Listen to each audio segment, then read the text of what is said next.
In the time before memory, when the world was young and magic flowed freely through root and tide, there was no division between sea and shore. The children of the ocean danced with the children of the forest beneath moonlit skies, and love knew no boundary of element or blood. But love, as it often does, became jealousy. Jealousy became rage, and rage became war. The great sundering lasted 7 years and 7 moons. Brother fought brother, sister drowned sister, until the waters ran red and the forests burned black. When at last the carnage ended, the survivors gathered at the twilight shore, that liminal space where wave meets sand, and made a covenant sealed in ancient blood. Never again would the children of the deep walk upon the land. Never again would the children of the forest swim beneath the waves. The oath of separation was absolute, enforced by magic older than kingdoms, deeper than oceans, stronger than love itself. To break the oath meant death, or worse, the unraveling of the very magic that kept both realms alive. 3,000 years have passed since that terrible day. The oath has held. The peace, fragile as sea glass, has endured. Until tonight. Cale had always hated the throne room. It wasn't the beauty he objected to, the vaulted ceiling of living coral that shifted through colors with the current, the luminescent pearls embedded in every pillar, the schools of jewel-bright fish that served as living chandeliers. The Coral Palace was, objectively, the most magnificent structure in all the 7 seas. No, what Cale hated was what the throne room represented: tradition, rigidity, the crushing weight of 3,000 years of unchanging law. "You're doing it again," whispered Mira, his younger sister, nudging him with her tail fin. Her scales, a delicate rose gold compared to his deep azure, caught the filtered sunlight from above. "Father's watching." Cale straightened, forcing his expression into something resembling royal interest. At the front of the chamber, his father, Theron, the Sea King, Lord of Tides, keeper of the ancient oath, was holding court. An elderly merman was pleading his case, something about fishing rights in the kelp territories. Cale's mind wandered. "The prince seems distracted," a voice rumbled.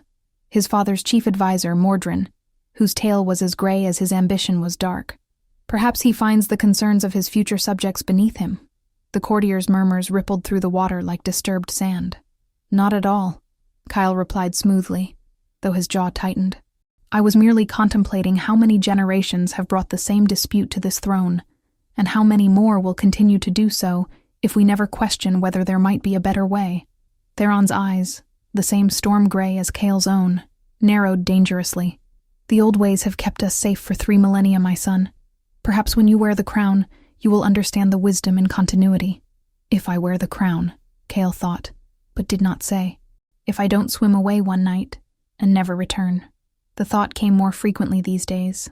That evening, Cale swam alone to the surface boundary, the invisible magical barrier that separated the deep from the shallows, the realm of Mer from the world of air-breathers.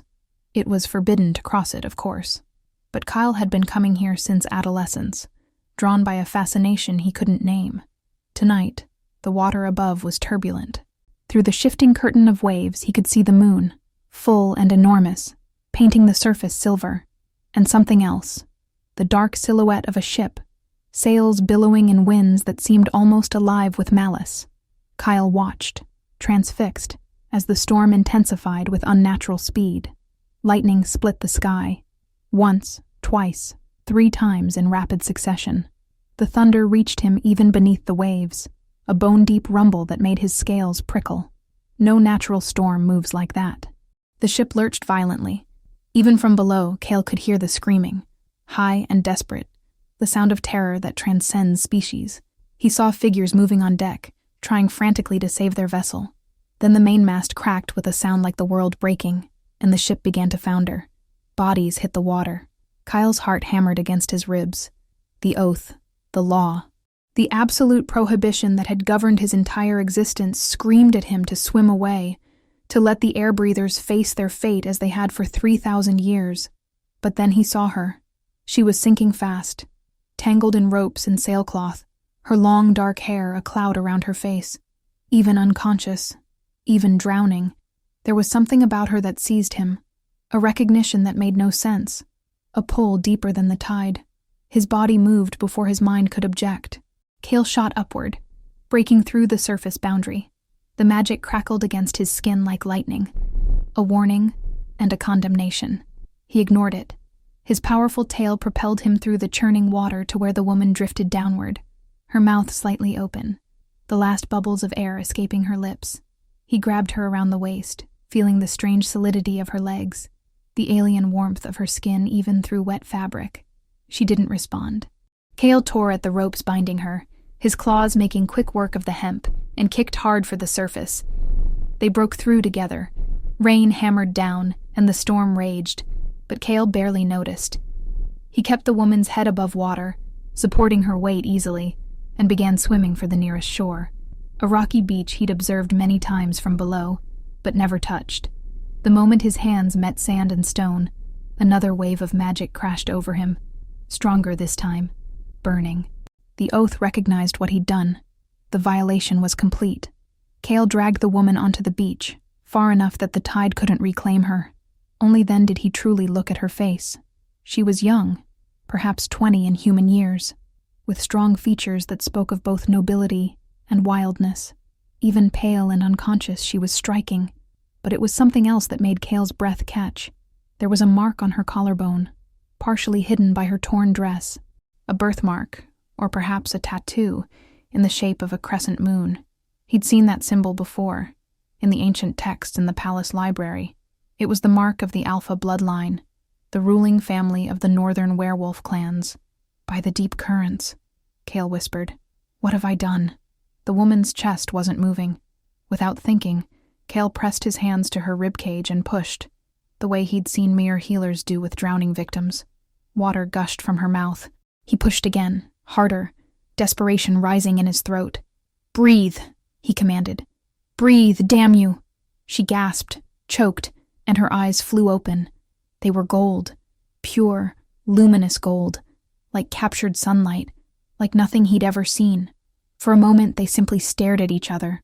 Merman and werewolf princess, ocean and forest, two worlds that should never touch.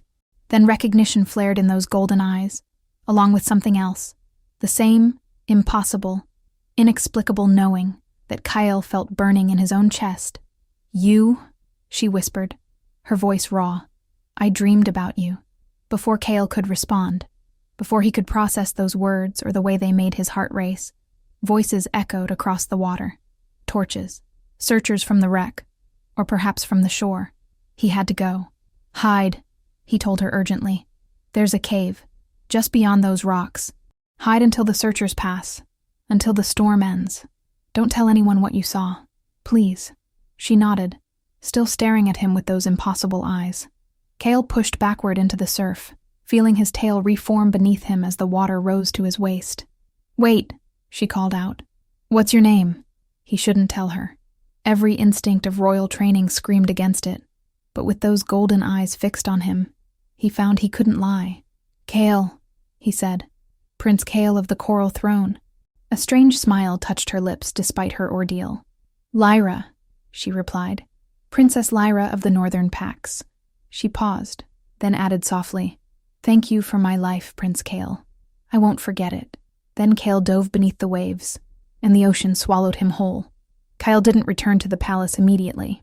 Instead, he swam to a hidden grotto he'd claimed as his own years ago, a place where the coral grew in wild, unsanctioned patterns, and where no guards patrolled. His heart was still racing, his mind spinning with the impossibility of what he'd just done. He'd broken the oath, the most sacred law of his people, for a stranger, for an air breather, for a werewolf, natural enemy of his kind, and somehow, impossibly, it felt like the rightest thing he'd ever done. I dreamed about you. Her words echoed in his mind. What did that mean? How could she have dreamed about him when they'd never met? But no. Prophecies were the stuff of old myths, weren't they? The Oracle of Currents hadn't spoken in over a century. The age of destiny and magic had passed. Cale pressed his palms against his eyes, trying to think rationally. He would keep this secret. The storm had been chaotic. No one could have seen him clearly. He would return to the palace, resume his normal duties, and never speak of this again. It was a good plan. It lasted exactly 3 hours. Kale was halfway back to the palace when 2 royal guards materialized from behind a formation of brain coral, their tridents leveled at his chest. "Prince Kale," the captain said formally, though his eyes held something like pity. "By order of the Sea King, you are commanded to present yourself before the throne immediately." Kale's blood ran cold. "On what grounds?" "You are accused of breaking the oath of separation," the captain replied. "There were witnesses, Your Highness." Mere scouts on patrol near the surface boundary. They saw everything. The throne room had never been so full, so silent, so utterly hostile. Every noble house of the 7 seas had sent representatives. The gallery was packed with commoners, held back by guards. Even the usually empty diplomatic alcoves were occupied. Envoys from the deep trenches, ambassadors from the warm currents, representatives from every mere kingdom in the ocean. They had all come to witness the trial of the crown prince. Kale swam slowly down the central aisle, very conscious of the eyes upon him. His father sat on the coral throne, face carved from stone. His mother was nowhere to be seen, confined to her chambers, no doubt, to spare her the pain of watching. Mordrin, the chief advisor, floated beside the throne with barely concealed satisfaction in his cold eyes. "Kyle, prince of the coral throne, heir to the 7 seas," the herald announced.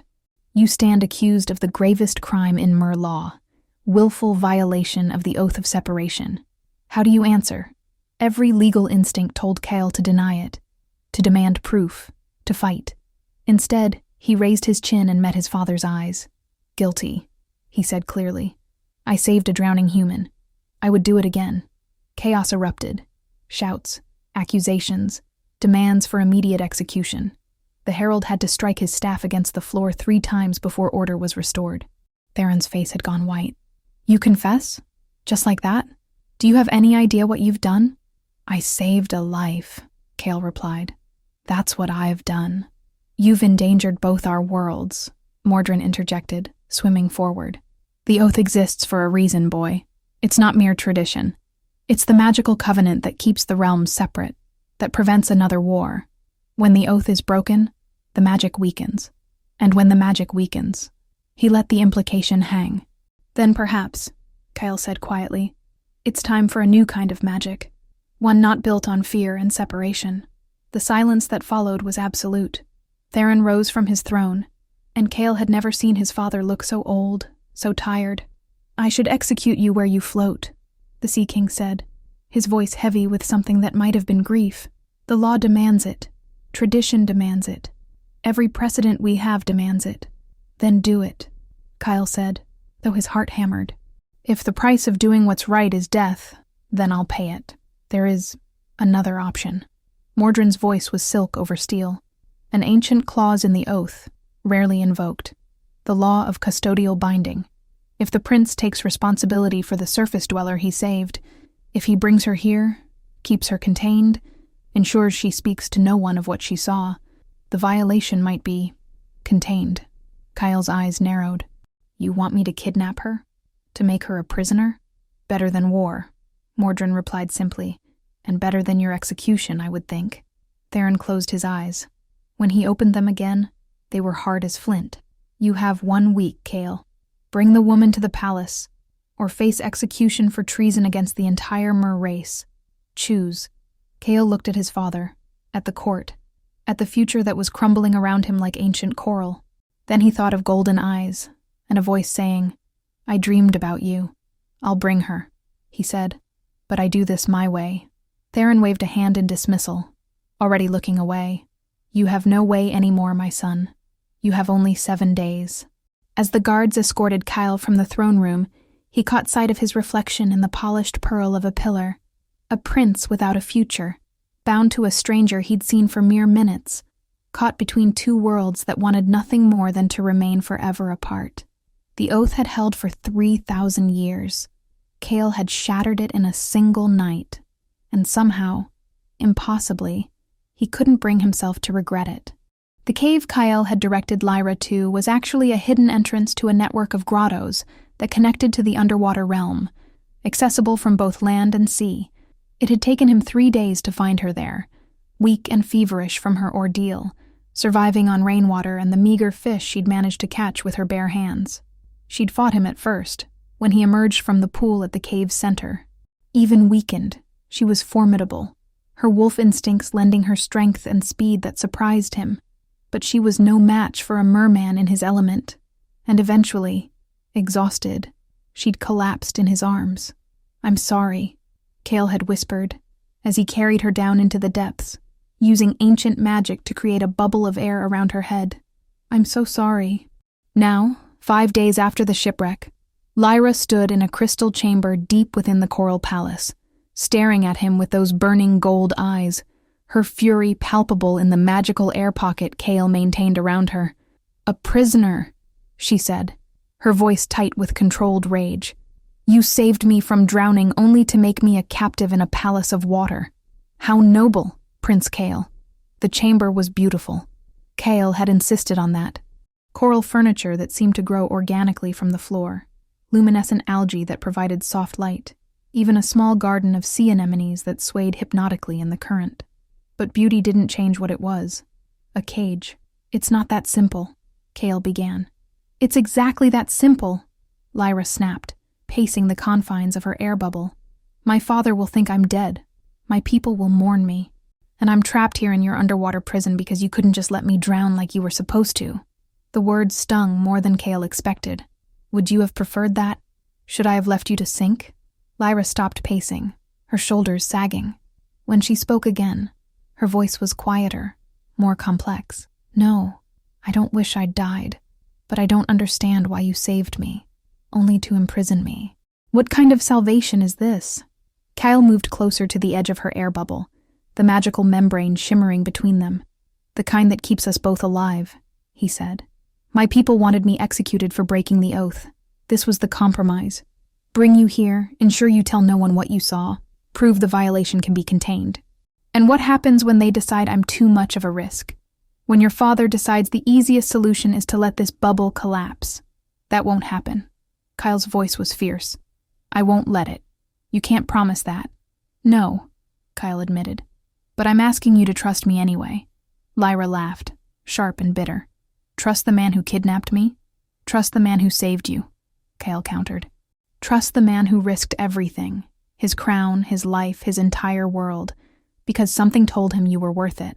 The words hung between them, too honest, too raw. Lyra's eyes widened, and for a moment, Cale saw past her anger to something else. Confusion, fear, and beneath it all, that same inexplicable recognition he'd felt on the beach. "Why?" she whispered. "Why did you really save me?" Kyle opened his mouth, then closed it. How could he explain what he didn't understand himself? That pull, that certainty, that sense of destiny. Before he could answer, the chamber door spiraled open. Mira swam in, carrying a tray of food. Surface food, Cale noted. Things his sister must have acquired from traders who dealt with coastal merchants. Bread, fruit, dried meat. "I thought our guest might be hungry," Mira said cheerfully, though her eyes assessed Lyra with shrewd intelligence. "I'm Mira, the idiot prince's much more sensible sister." Despite everything, Lyra's lips twitched. "Lyra, the kidnapped princess. Well, when you put it that way, he does sound rather villainous." Mira shot Cale a look. "Brother, perhaps give the lady some space. You're lurking like a moray eel." Cale wanted to protest, but Mira was right. His presence was only making things worse. With a last glance at Lyra, who deliberately looked away, he swam from the chamber. Behind him, he heard Mira say, "He means well, you know. He's just catastrophically bad at showing it." 3 days later, Kyle was summoned not by his father, but by someone far more ancient and far more unsettling, the Oracle of Currents. She dwelled in the Abyssal Temple, where the water was so deep it was almost black, and the pressure would crush an ordinary mer in seconds. Cale descended slowly, his royal blood granting him protection, until he reached the massive structure carved from obsidian and bone. The Oracle herself was impossibly old. Her scales had faded to translucent white, her eyes milky with cataracts, her tail so long it coiled 3 times around her skeletal body. Yet when she spoke, her voice resonated with power that made the water itself vibrate. "The princeling comes at last," she said, though Kale hadn't announced himself. The one who broke the oath. The one who will break much more before the end. I didn't come here for riddles, Kale said, trying to keep the tremor from his voice. The oracle laughed, a sound like grinding ice. No? Then why did you come, child of tides? I need to understand what I've done. Need to know if there's a way to fix this without— He couldn't finish the sentence. Without sacrificing Lyra. Fix? The oracle's blind eyes somehow fixed on him with terrible precision. You cannot fix destiny, boy. You can only fulfill it. She gestured with one webbed hand, and the water around them began to shimmer. Images formed. Ancient. Powerful. Terrifying. Long ago, before the oath, before the sundering, there was a prophecy, spoken by my predecessor, lost in the chaos of war. The images showed a great battle. Blood in the water. Forests aflame. It said, when the daughter of the moon touches the depths, and the son of the tide bleeds on dry land, the realms shall unite or fall to ash. The Oathbreaker and the Marked One shall forge a bond of heart and magic, and their choice shall determine the fate of all. Kale's heart hammered. The daughter of the moon bears the crescent mark, the oracle finished, as your little wolf does, just as you, son of the Sea King, heir to the tide's power, are the son of the tide. You didn't save her by chance, Prince Kale. You saved her because your souls recognized each other across the void of 3,000 years. The water felt suddenly too thick, too heavy. You're saying this was fated? That everything, the shipwreck, the rescue, all of it, was destined? Destiny and choice are not opposites, child. They are dance partners. Yes, you were meant to find each other. But what you do at that meeting? That remains unwritten. What happens if we fail? If this bond you speak of doesn't form? The oracle's expression grew grave. Then the oath, already weakened by your violation, will shatter completely. The magical barriers will fall, and without those barriers, the old hatreds will resurface. Both worlds will burn themselves to nothing in war.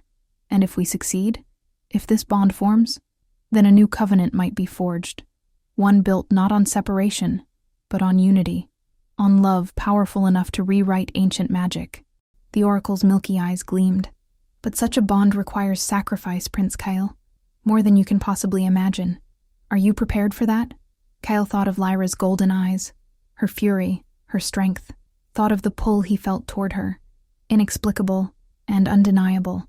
I don't know, he admitted, but I think I have to try. The oracle nodded slowly. Then go. Your time grows short. The wolf princess must choose freely to accept the bond, or it will mean nothing. And Prince Kale? She leaned forward, her voice dropping to a whisper. Your father knows more than he's told you. Ask him about the nympha he loved, before the oath. Ask him why he truly enforces the law so strictly. Kale returned to find the palace in an uproar. Lyra had somehow escaped her chamber, the magical barriers maintaining her air bubble intact, but mobile. She'd made it halfway to the surface before guards had found her. Now she was back in her chamber. The security increased threefold, and Theron was demanding Kale's presence immediately. But Kale didn't go to his father. Instead, he went to Lyra. She was sitting on the coral bed, her knees drawn up, looking exhausted and defeated. When Kale entered, she didn't even lift her head. Come to lecture me on the foolishness of trying to escape? She asked bitterly. No, Kale said quietly. He sat just outside her air bubble, close enough to be heard clearly. I came to tell you the truth, all of it. And he did. He told her about the prophecy, about the oracle's words, about the magical bond that supposedly connected them. He told her about the danger they were both in, about the choice that lay ahead. He held nothing back. When he finished, Lyra was silent for a long moment. Then she laughed. A real laugh this time, though tinged with hysteria. So let me understand this correctly. Not only did you kidnap me, but now you're telling me we're magically destined to be together. And if we don't develop feelings for each other, both our worlds will burn. That's essentially accurate, yes. That's the worst courtship I've ever heard of. Despite everything, Kale found himself smiling. I'm open to suggestions for improvement. Lyra looked at him then, really looked at him, and something in her expression shifted. You actually believe all this? The prophecy, the destiny, all of it. I saw the oracle's visions, felt the truth of her words. Kale met her eyes. But more than that, I felt something on that beach. When I pulled you from the water, when our eyes met. Tell me you didn't feel it too. Lyra's throat worked. I did, she whispered. I have been. It's why I'm so angry, Kale. Because you saved me, and I should hate you for making me a prisoner. But instead She cut herself off, shaking her head. Instead you what? Instead I dream about you, she admitted, her voice barely audible. Every night since the wreck, I see you in the water reaching for me. I hear your voice, and when I wake up, I feel like I'm missing something crucial, like part of my soul is on the wrong side of this bubble. Kale's breath caught. Slowly, carefully, he extended his hand toward the magical membrane separating them. May I? After a moment's hesitation, Lyra reached out as well. Their palms met, separated by the thinnest layer of magic, his cool and scaled, hers warm and smooth. The moment they touched, even through the barrier, power surged between them. Lyra gasped, and Kale felt it too, a connection snapping into place, like the first link in a chain that would bind them together. By the moon, Lyra breathed. What was that? The beginning, Kale said. The bond forming. It's real, Lyra. This is real. She didn't pull her hand away. Instead, she pressed closer to the barrier, her eyes searching his. If this is real, if we're truly connected by fate or magic or whatever this is, then I need you to do something for me. Anything. Trust me the way you're asking me to trust you. Let me out of this cage. Let me see your world properly. Not as a prisoner, but as... She paused, then finished softly. As someone you're choosing to share it with. It was a terrible idea. Dangerous. Against every rule and precaution. Theron would be furious. All right, Kale said. But we do it my way, with protections in place. I'll teach you to breathe underwater. Not just in a bubble, but truly breathe. It's a magic I can share. Temporarily. And in return, you tell me about your world. About what it means to be the daughter of the Alpha King. Lyra's smile was like sunrise breaking through storm clouds. Deal. Over the following weeks, something extraordinary happened. The prison became a sanctuary. Kale taught Lyra the breathing magic, a complex spell that required him to share part of his own essence with her, creating a temporary bond that allowed her lungs to process water as air. It was intimate magic, requiring physical contact and trust. The first time they tried it, Kale had to place his hands on her ribcage, feeling her heartbeat while she breathed in the spell along with seawater. She'd panicked initially. The instinct to not breathe water was strong, but Kale had held her steady, his voice calm and sure. Trust me. Trust the magic.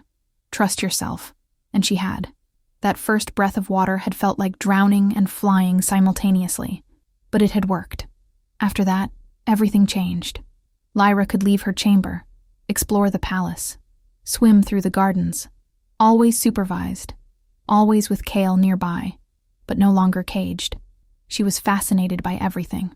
The way the coral grew in living spirals, the schools of fish that acted as messengers, the mer children who watched her with wide eyes until she made them laugh by demonstrating how poorly she swam compared to them. I'm essentially a baby, she said one day, after a particularly clumsy attempt at a diving turn. I have the swimming skills of a mer toddler. You're doing remarkably well for someone with legs, Kale assured her, trying not to smile at how her hair floated around her head in wild disarray. I have a tail too, you know, when I shift. Want to see? Kale had heard of the werewolf's transformation abilities, but never witnessed it. You can shift underwater? Let's find out. They were in a private grotto, far from the palace proper. Lyra closed her eyes, and Kale watched in fascination as her body began to change. Fur rippled across her skin. Not the full transformation to wolf form, but a hybrid state. Her hands became clawed, her features more lupine, her legs powerful and muscled. And yes, a tail, thick and furred, and nothing like his, but undeniably there. See? She said, her voice slightly rougher. Technically, we're both tailed royalty. Something about the absurdity of it, the careful political tension, the prophecies and doom, all reduced to a joke about tails, made Kale laugh.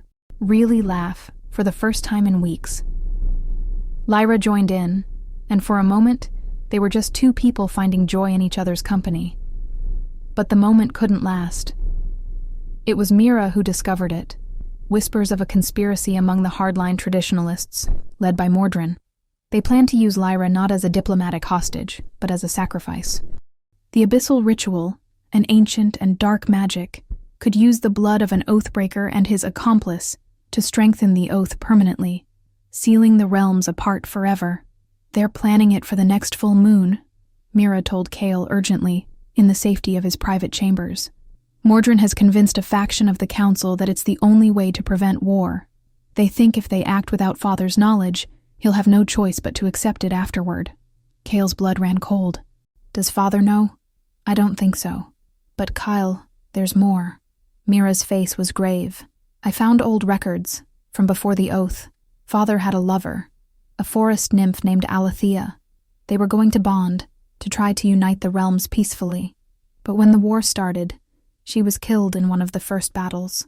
Father enforces the oath so strictly not just because he believes in it, but because he's terrified of the pain that comes from loving across the divide. The oracle's words came back to Kael. Ask him about the nympha he loved. Everything suddenly made terrible sense. His father's rigidity, his refusal to consider any change to the ancient laws. It wasn't just tradition. It was trauma. We have to tell Lyra, Kael said.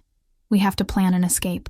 Or, said a new voice from the doorway, you face this head on. Lyra stood there, having somehow bypassed the guards. In the weeks since she'd learned the breathing magic, she'd become remarkably adept at navigating the palace unseen. You heard, Kael said unnecessarily. I heard. Lyra swam into the room, and Kael noticed she moved with increasing grace now, her body adapting to this alien environment. And I'm not running. If we run, they'll hunt us. They'll say we're proof that the oath must be enforced. But if we stay, if we face this ritual and survive it... Survive it? Mira's voice went shrill. Lyra, it's a sacrifice ritual. You don't survive it. That's the point. Unless, Lyra said slowly, her mind clearly working through possibilities. The prophecy is stronger than the oath. Unless our bond is already forming, and trying to kill us would break the magic in ways they can't predict. Kael understood what she was suggesting. You want to complete the bond, fully, before they can act. The oracle said the choice had to be made freely, Lyra said, her golden eyes fixed on his. So I'm choosing. Not because prophecy demands it, not because the world will burn if we don't, but because these weeks with you have shown me something. You're brilliant and frustrating, and you have terrible jokes about kelp. And when you smile, my whole chest feels warm, even in this freezing water. I don't know if that's magic or destiny or just chemistry, but I know it's real. Kael found himself swimming closer, drawn by a force more powerful than any current. It's all three, he said softly, and it terrifies me how much I've come to care for you. Then let's make it official, Lyra said. Whatever ritual binds Mir together, whatever ceremony creates permanent bonds, let's do it. Before the full moon. Before they can stop us. The blood oath, Mira whispered. It's ancient magic, older than the oath of separation. When two Mir bind themselves that way, their life forces intertwine. One cannot die without the other following. It's permanent, unbreakable, perfect, Lyra said. Let's do that. Lyra, Kael said carefully, you understand what you're proposing? You'd be bound to me forever, bound to the ocean. You'd never be fully able to return to your pack, to your father, to your life on land. Her smile was sad but certain. I understand I've been given a choice between the life I planned and a future I never imagined. And I choose the future. I choose you. I choose us. Kael took her hands in his, marveling at how natural it felt now, the touch of her warm skin against his scales. Then we do this together. We complete the bond, we face whatever comes, and we prove that love is stronger than ancient oaths. Very romantic, Mira said dryly. Now can we discuss the minor detail of your father, who will absolutely try to stop this, and Mordrin, who will absolutely try to kill you both? Kael and Lyra looked at each other, and something passed between them. Understanding, determination, a reckless kind of hope. One problem at a time, Kael said. Above them, beyond the palace walls, the moon began to wax toward fullness, and in the deep places, ancient magic stirred, sensing that the carefully maintained balance of 3,000 years was about to shatter forever. The question was, would a new order rise from the breaking, or would both worlds drown in the chaos? Kale looked at Lyra, at her fierce golden eyes and warrior spirit, and thought, with her beside me, I'm willing to find out. The bond was forming, the prophecy was awakening, and somewhere in the darkness, enemies were plotting. The second act of their story was ending. The third, and most dangerous, was about to begin. The ceremony had to be conducted in secret, in the oldest part of the palace where the coral had grown wild and ancient, where magic pooled in the water like liquid starlight. Mira had helped them prepare, gathering the necessary components: black pearls from the abyssal trench, silver sand from the moon pools, and most crucially, the binding blade, an artifact so old its origins were lost to time. "You're sure about this?" Kyle asked Lyra one final time as they floated before the ancient altar. "Once we begin, there's no turning back." Lyra's hand found his, their fingers intertwining. "I've never been more sure of anything." Mira acted as witness, her voice solemn as she recited the ancient words. "Blood to blood, tide to tide, two souls become one beneath the watching deep. What magic joins, no force may sunder." Kale took the binding blade first, drawing it across his palm. His blood, darker than human blood, with an iridescent sheen, swirled into the water between them. Then Lyra took the blade, her hand steady, and did the same. Her blood was bright crimson, warm, and very much alive.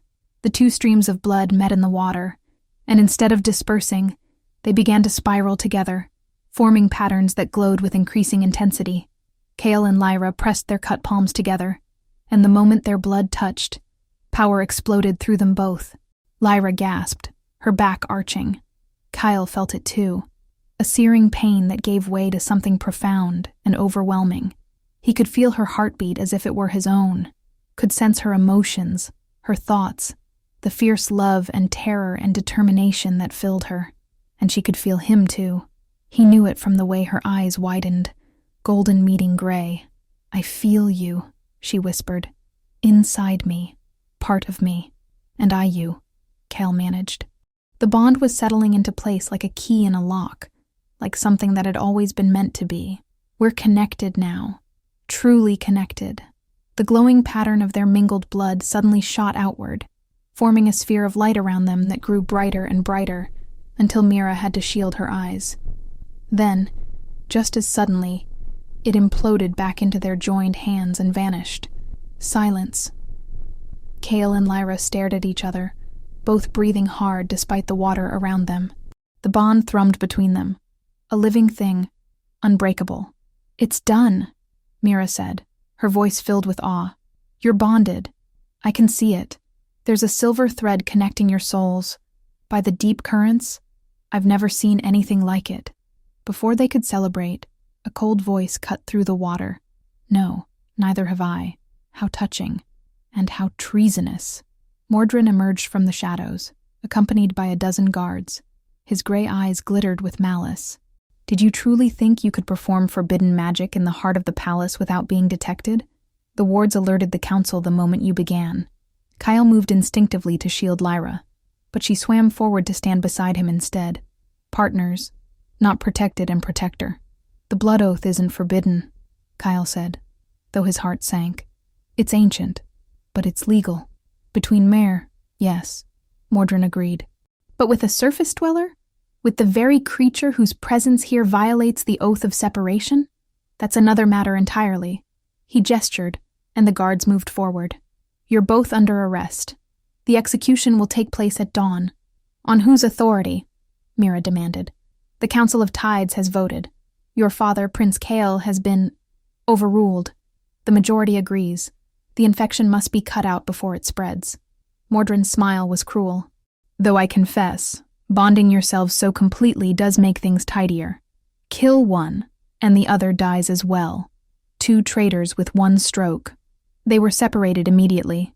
Kale was thrown into the royal prison, a structure of reinforced coral and spelled water that even his royal blood couldn't breach. He could feel Lyra through the bond, alive, terrified, but defiant, somewhere else in the palace complex. Hours passed. Kale tested every inch of his cell, searching for weaknesses, finding none. The bond gave him some comfort. As long as he could feel Lyra's presence, she was alive. Then suddenly, the palace shook. It wasn't a tremor from below, from the volcanic vents that sometimes stirred. This was impact from above, something massive hitting the water's surface. Then another, and another. Through the small window of his cell, Kyle saw guards swimming frantically past, confusion and fear on their faces. Alarms began to sound, the deep, resonant horns that signaled invasion. The cell door spiraled open, but it wasn't guards who entered. It was his father. Theron looked older than Kale had ever seen him, his face drawn with exhaustion, and something that might have been regret. "Come," he said simply. Quickly. "What's happening? What do you think is happening?" Theron snapped as they swam rapidly through the corridor. "The Alpha King has declared war. His ships are bombarding the surface barrier. His packs are preparing to dive. He's using some kind of magic to allow them to breathe underwater temporarily. He's coming for his daughter, and he's bringing an army." Kale's blood turned to ice. "How long have they been attacking?" 20 minutes. "Our defenses are holding, but they won't last." Theron stopped at a junction, his eyes finally meeting Kale's. Mordrin and his faction have seized control. They're preparing to execute Lyra immediately, before the Alpha King can reach her. They think offering her body will end the assault. They're insane. That will only make it worse. "I know." Theron's composure cracked. "I know, Kull. But I've been outvoted, outmaneuvered. Half the Royal Guard answers to Mordrin now. I can get you to where they're holding Lyra. But after that," he trailed off. "After that, I'm on my own," Kale finished. His father studied him for a long moment. Then, unexpectedly, he pulled Kale into an embrace. "I failed you," Theron whispered. "I let my own pain blind me to the possibility that love could be something other than loss. Your mother tried to tell me, but I wouldn't listen. Now you're paying the price for my cowardice." Kale pulled back, stunned. "Father, the Oracle told me the prophecy years ago," Theron continued. "Before you were born. She said my son would either unite the realms or destroy them, and that the choice would cost him everything. I thought if I enforced the oath strictly enough, if I kept the worlds apart perfectly enough, I could protect you from that fate." His laugh was bitter. "But destiny doesn't care what a father wants." "What was her name?" Kale asked softly. "Your nymph, the one you loved." Theron's eyes filled with old pain. "Alethea. She had hair like autumn leaves and a laugh like wind through trees. We were going to change the world together. Instead, I watched her die on a battlefield that should never have existed." He gripped Kyle's shoulders. "Don't let me be the reason you lose what I lost. Fight for her. Fight for the future we were too afraid to build." Above them, another massive impact shook the palace. Somewhere in the distance, Kyle heard screaming. "Where is she?" Kyle demanded. "The abyssal altar. They're performing the sacrifice ritual now." Theron pressed something into Kale's hand, a key, glowing with royal magic. "This will open any door in the palace. Go. I'll try to slow the war. Try to reach the Alpha King, make him understand." "Father," Kale met his eyes. "Thank you." Theron nodded once, then turned and swam away toward the sounds of battle. Kale went in the opposite direction, swimming faster than he ever had in his life, feeling Lyra's fear through the bond like a beacon guiding him home. The abyssal altar was exactly where the Oracle had delivered her prophecy, deep, dark, and thick with ancient magic. Kyle burst into the chamber to find a scene from his nightmares. Lyra was bound to the altar with chains of spelled silver, her air bubble flickering, growing smaller. Mordrin stood over her, the binding blade in his hand, the same blade they'd used for their ceremony, now to be used for her execution. Around them, a circle of the Hardline Council members chanted in the old tongue, their voices building power for the ritual. "Stop!" Kale's voice rang out, amplified by royal magic and desperate fury. The chanting stuttered. Mordrin looked up, annoyance crossing his face. "How did you escape?" "No matter. Guards—" But Kale was already moving. He shot forward like a torpedo, his tail propelling him with speed born of pure desperation. He slammed into Mordrin, sending the older Myr tumbling away from Lyra. The guards converged, but Kyle fought with a skill he didn't know he possessed. The bond with Lyra seemed to enhance him, lending him her wolf's ferocity and instinct. He moved through the guards like a storm through still water, his claws and tail becoming weapons. He reached the altar and tore at Lyra's chains. The spelled silver burned his hands, but he didn't stop. "Hold on," he gasped. "I've got you." "Kyle." Lyra's voice was weak, her air bubbled down to almost nothing. "Can't breathe." Frantically, Kyle pressed his hands to her chest, trying to share the breathing magic again, but the silver chains interfered, blocking the spell. "No, no, no." Enough. Mordrin had recovered, and now he wielded magic that crackled through the water like lightning. "You foolish boy.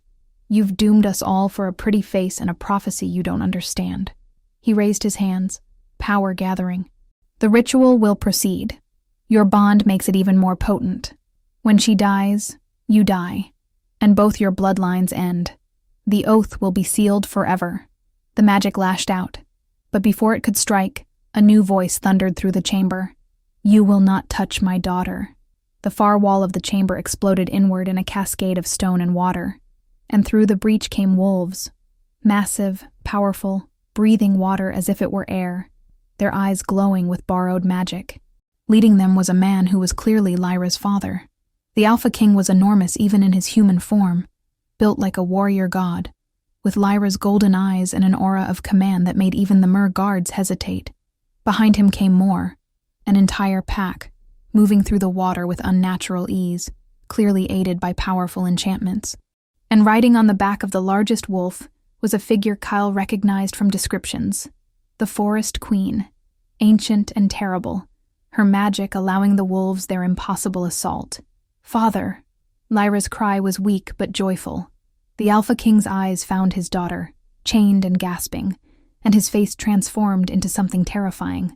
"Release her, now, or I will drown this entire palace in wolf blood and seawater." Mordrin, to his credit, didn't back down. "You've already started a war, King Aldrich. Your daughter broke the oath. She must pay the price or both our worlds." "I don't care about your oath," Aldrich roared. "I care about my child." The wolves attacked. The guards fought back.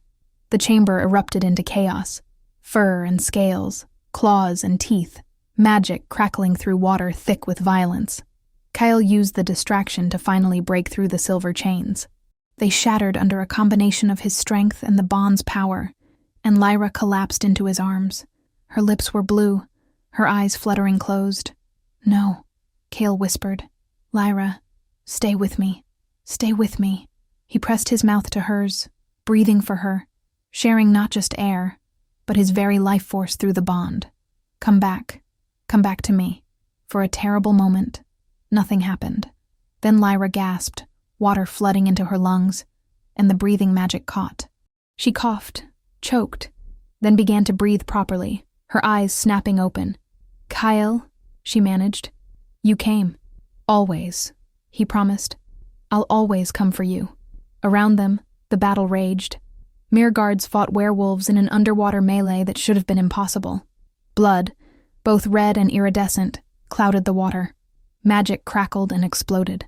And through it all, Kale held Lyra, protecting her with his body, feeling through the bond that she was doing the same for him, their souls intertwined even as chaos reigned. Then the Oracle's voice cut through everything, amplified to impossible volume. "Enough!" Everyone froze. Even the wolves, mid-strike, seemed caught in suspended animation. The Oracle swam into the chamber, moving with impossible speed for one so ancient. Her blind eyes swept the scene, the fighting, the blood, the hatred made manifest. "Fools," she said, her voice carrying disappointment as vast as the ocean. "All of you, fighting over an oath that was born in fear, enforcing a law that was meant to prevent exactly this violence." "The oath keeps us safe," Mordrin began. "The oath has made you weak," the Oracle snapped. "Kept you isolated, afraid, unable to grow beyond ancient trauma. And now look at you, proving that the separation has taught you nothing. You are still ready to kill, still ready to hate, still ready to destroy each other over boundaries that never should have existed." She turned to Kale and Lyra, her milky eyes somehow seeing everything. "But these two have done what you could not. They have chosen love over law, unity over separation, future over past. They broke the oath, one of the council members protested. Yes, the oracle agreed. They broke it, and in doing so, they have revealed its true weakness, that it was never meant to last forever, that it was always meant to be a temporary measure, a pause in hostilities, not an eternal prison. She raised her hands, and the water itself began to glow. The prophecy said, "When the daughter of the moon touches the depths, and the son of the tide bleeds on dry land, the realms shall unite or fall to ash. Look at them. She breathes your water. He bleeds for her safety. The conditions are met. Now comes the choice." The glow intensified, and suddenly Kyle felt it, not just through the bond, but through everything. A question, posed by magic itself, resonating through his very soul. Will you sacrifice for unity? Will you give up what defines you for what could be? He looked at Lyra. Through the bond, he felt her receiving the same question. Their eyes met, and in that moment, they didn't need words. Together, they answered, yes. The world exploded in light. When Kale could see again, he was no longer in the abyssal altar. He was somewhere else. A place between places, where water and air mixed without boundary, where he could see both the depths and the surface simultaneously.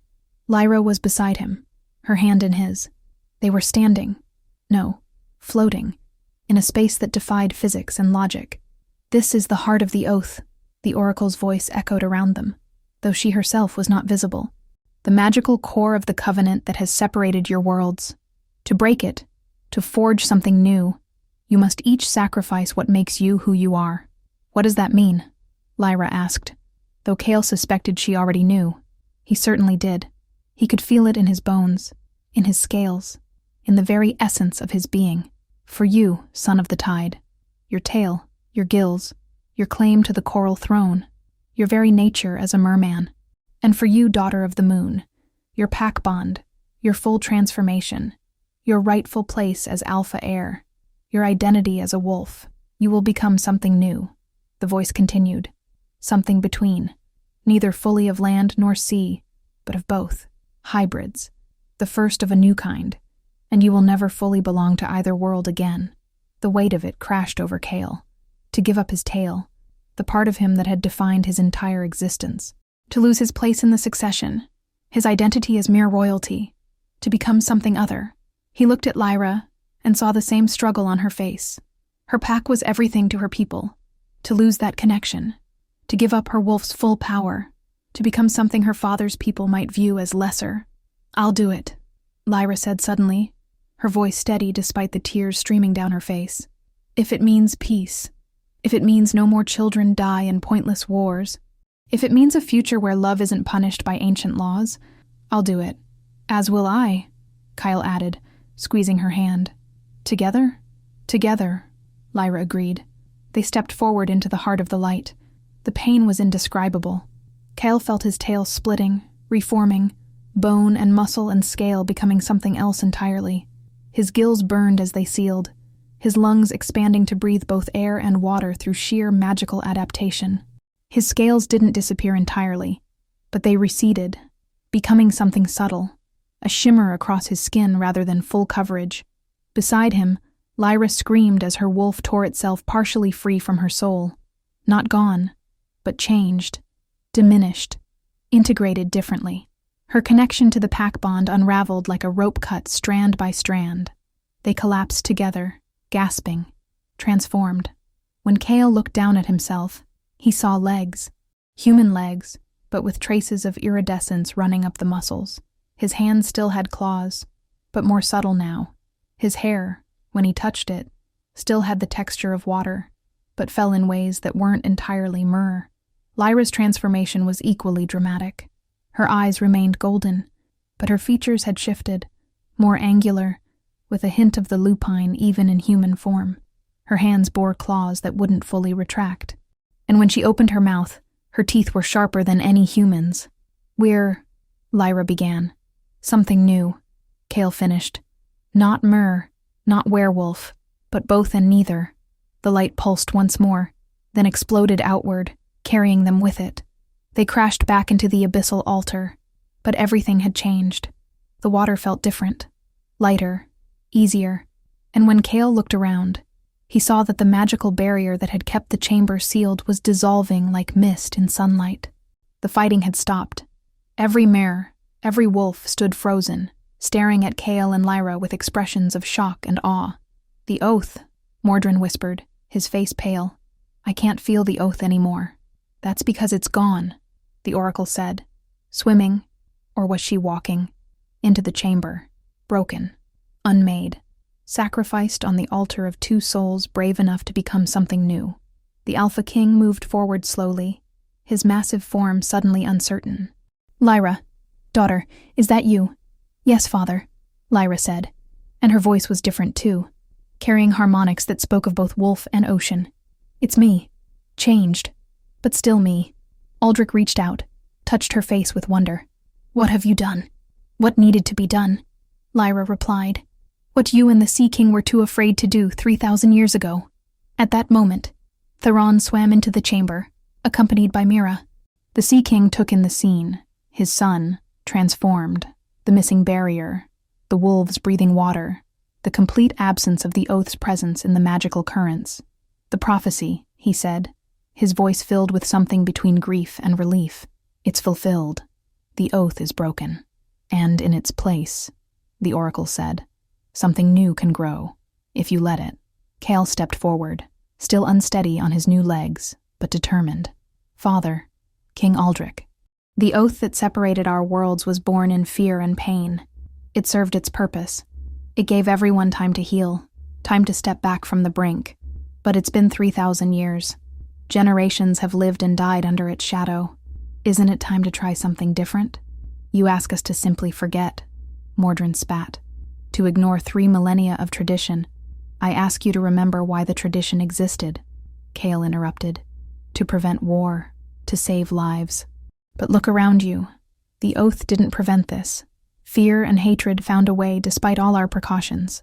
The only thing that can truly change this cycle is choosing something different. Choosing love over fear," Lyra added, moving to stand beside Kale.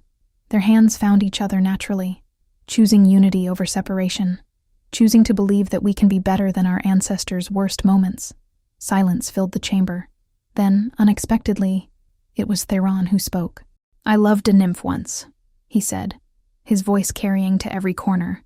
"Before the oath, her name was Alethea, and she was everything. Brilliant, kind, fierce. We planned to bond, to try to bridge our worlds peacefully. But the war came too soon, and she died in my arms.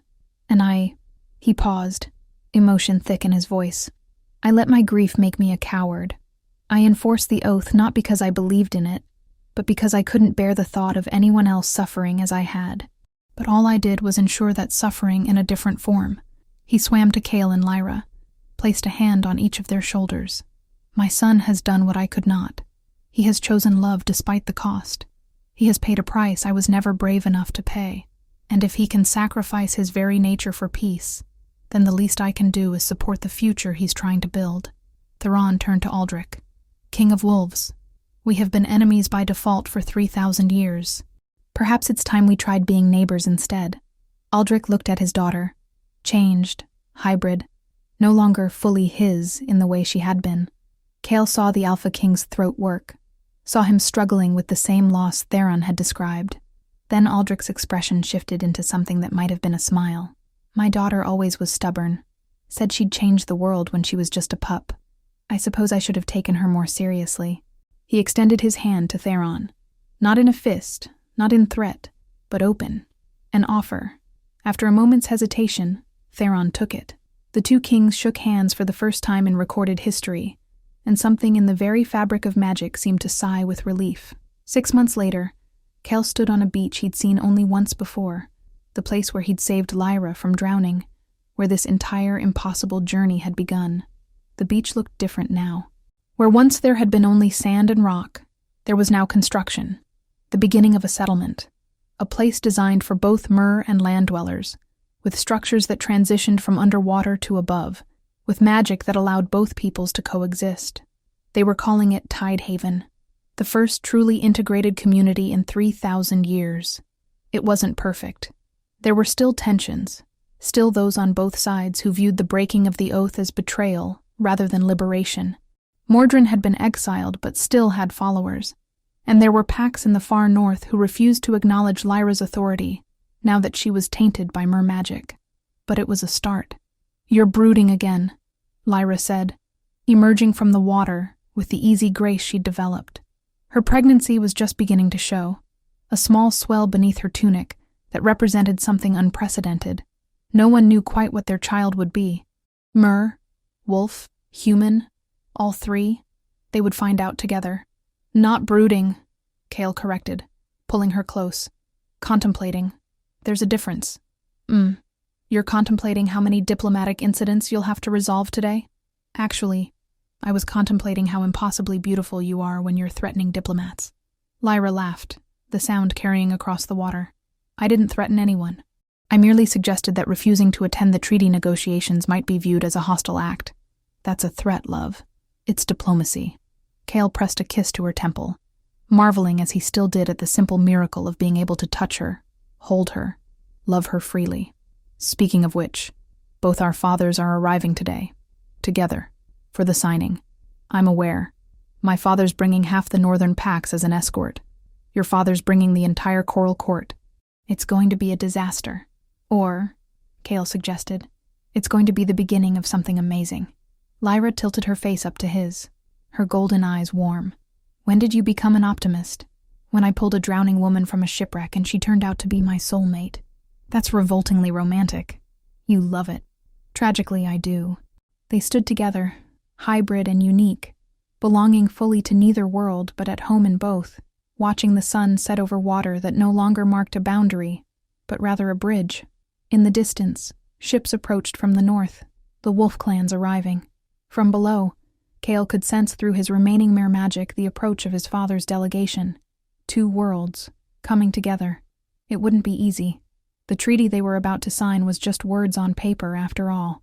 The real work, learning to live together, to overcome 3 millennia of separation and suspicion, would take generations. But standing there with Lyra's hand in his, feeling their child growing inside her, representing a future no one could have imagined, Kale thought, "We have time, and we have something our ancestors never did. We have proof that love can be stronger than ancient oaths." "Ready?" Lyra asked. Kale squeezed her hand. "Together? Always together," she confirmed. And together, they walked forward, into the future they had sacrificed everything to make possible, into a world where oceans and forests were no longer divided by ancient blood oaths, but united by two people who had dared to love across an impossible divide. Behind them, the tide came in, as it always had and always would, but this time, it brought not separation, but unity. This time, it whispered not of endings, but of new beginnings.